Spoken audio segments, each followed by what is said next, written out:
Big Pay for the company. license, eh? All right. So here's some fan made. The one on the right I like is it looks like it's an album, Motown. Kiff's made that. Yeah. I believe so. The top left is one of my favorites as well. It's Snoopy flying an X-wing. Tony made that. Because I made it. I thought it was just such a great idea that I made those up for C3, and I only made like 50 of them and passed them all And out. the lower one? Michael from Sweden. Yep. Made that. He sells some great patches on eBay, and Yeah. I like to say they are unlicensed, but they're fan made. You know, he's got a bunch of cool artwork he does with Yeah. it. He does a lot of very different stuff, and they're really great patches. And he's in Sweden, so what are you gonna do? Are they gonna go over there and hunt him down? They're gonna wait for him to get here, Actually, and then hunt him down. he's here, and he's Yeah. selling some patches. So Yeah, he's got some nice stuff. look out for a guy that talks funny. All right, this is a great Sorry, there's fan. a lot of them. This is a great fan-made patch. This is actually made by that guy Dave Fox we're talking about. He made this back for C3, I think it was. Yeah. And he took the some original some Ralph McCory artwork that he thought was pretty interesting, and I included the artwork that he used, and then had the patch made from it. Really well done, and at the time he put a lot of time and effort into making that, getting that done, and that's really a great patch. But I wanted to show the artwork that he took from that to make that patch. All right, the odd, strange, and interesting. So the ones on the left are the top left are hat. Well, the R2D2 and the C3PO lettered ones, I'm not really sure we knew what they came from. But the others are all from hat patches. The knit caps that have the little tiny thing right in front for the kids' patches, or the kids' hats. The bottom center one is a really thin patch made by Scholastic Books. It looks like it was kind of an iron-on kind of patch. It's only about 1 by 2 inch. I actually brought a couple of those if somebody's a Vader collector wants something like that. And the one on the far right bottom is made by Data East, the pinball company. I do not have that. I do. I saw it on eBay and it went for way more than I wanted to pay. Yeah, that's the thing about patches on eBay. I mean, you find some good stuff, but you know, if you got $100 to spend on a patch, more power to you. Yeah. But that's a tough one to find. It's not really that big either, but we're not even sure how the pinball company was giving them out, whether they were giving them to the distributors or if you bought the machine, you got one, we're not sure, but there's not that many out there. And the Kellogg C3PO's cereal, the Force patch, was some produced in Canada, but we're not exactly sure Show your hat. how. And just today, or 2 days ago, I found a Grail piece. I found the hat with the patch on it. I was sitting in talking to somebody, and he pulled this out of a suitcase and set it down. He goes, "Yeah, I'm going to sell this." And I went, "Take my wallet. Just take my wallet now. How much do you want for it?" And he didn't gouge me, thank God. $20, believe it or not. And I told that to people, and they went, "No, you can't have it." Here's my question for you: are you going to keep it on the hat? Or Yeah. Oh, no. It's on. And I like the ad. I think it was Captain Crunch's hat because it's got the Admiral like stripes on the top. I don't know. And here's the kicker about this: no one knows where it came from. No one knows. And I've talked to some of the biggest collectors. We don't know where it was. It a giveaway? Was it a store thing? Was it? No one knows. It just exists.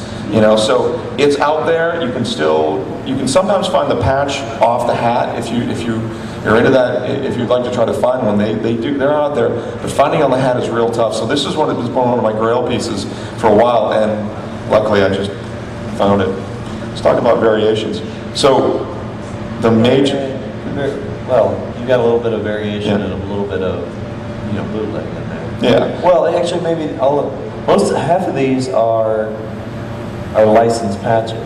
But They'll keep licensing Yeah. it and redoing the, it'll come But when out most as people see that, if you're not a patch collector, you see that one patch, you go, "Oh, there it is." But you don't realize that there's lots of variations of them. So if you like the patch, there's not just one of them. You know, something like this, you can find 5 or 6 different versions of it, and sometimes it's different colors. So if you like the image, it's one of those things you can find lots of. Same thing with the Empire Strikes Back patches. Lots of different variations in them. So there's, most of people see one and that's just it. But no, there's different sizes and different colors. And these are all different, and there's even more versions than this, including. that's one of my favorites that they've made so many different. So many, and they even make a licensed one again now, right? They keep licensing it.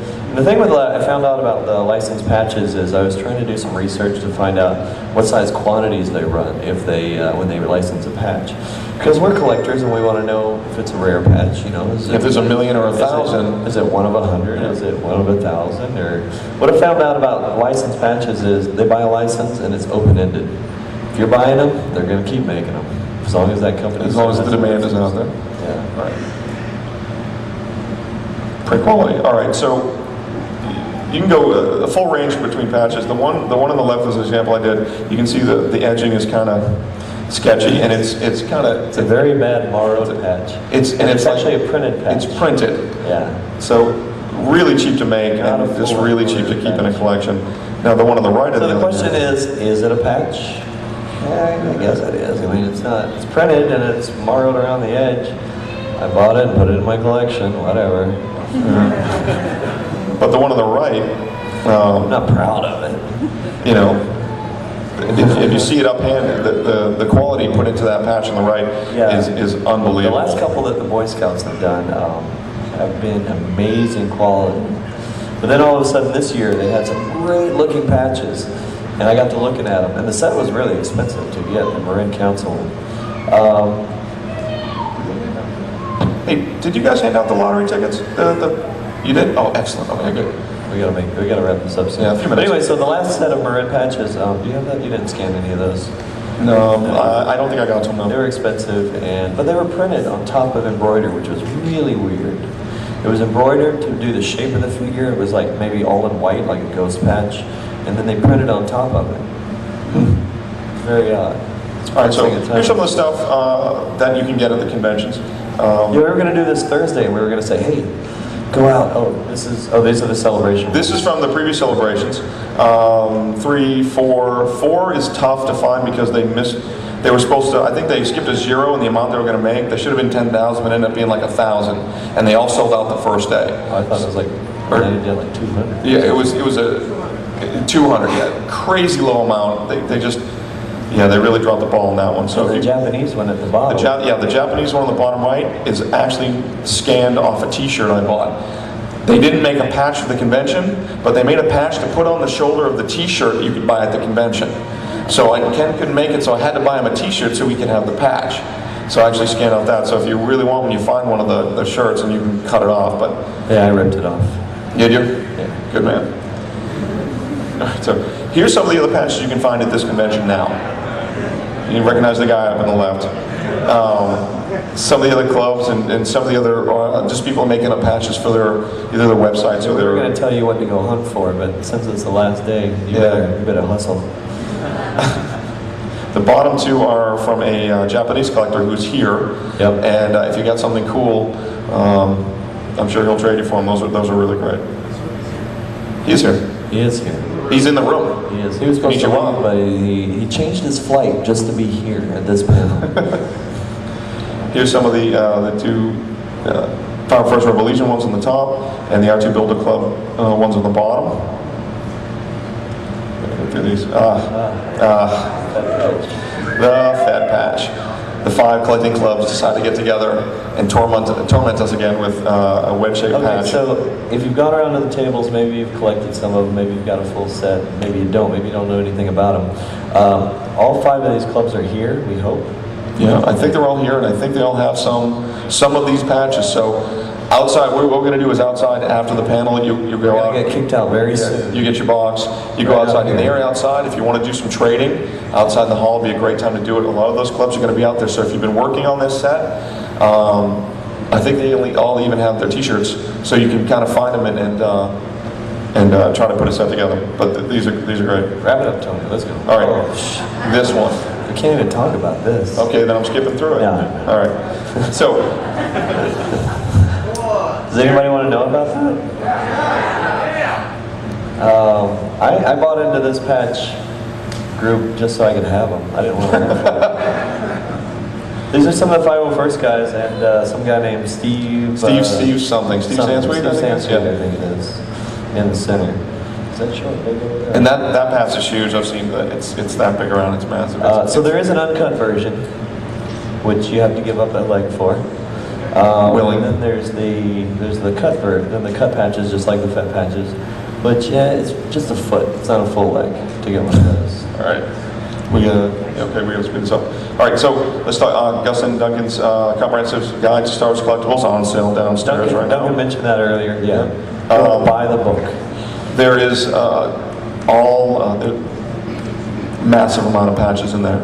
A lot of the 504 stuff, or a large chunk at the time got into there. Most of my collection's in the book. Most licensed patches got in there. 2 years ago.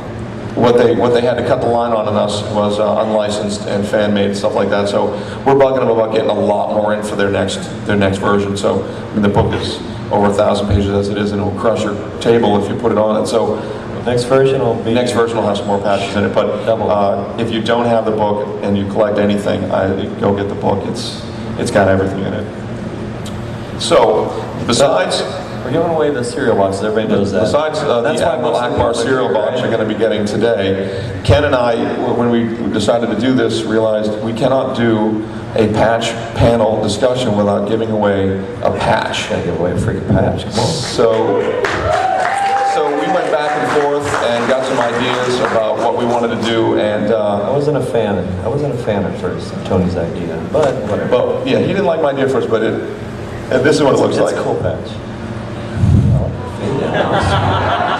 It's a cereal box. So it went with the thing with the cereal boxes. That's what Tony wanted to do. Yeah. It is a patch, and I had the artist is Giancarlo. Giancarlo, if I pronounced that right. Yeah. So it's Ken holding a bowl. It's Ken holding a bowl of shining bolts, and our websites are written on the side. So if if you walk away from here and you want to see some of our collections, our things right there. We even have 2010. C5 Orlando on the top. So you'll all get one of these walking out today along with your Admiral Akbar cereal box. Along with the cereal box. It's a small thank you for sitting through listening to us talk about something that we love.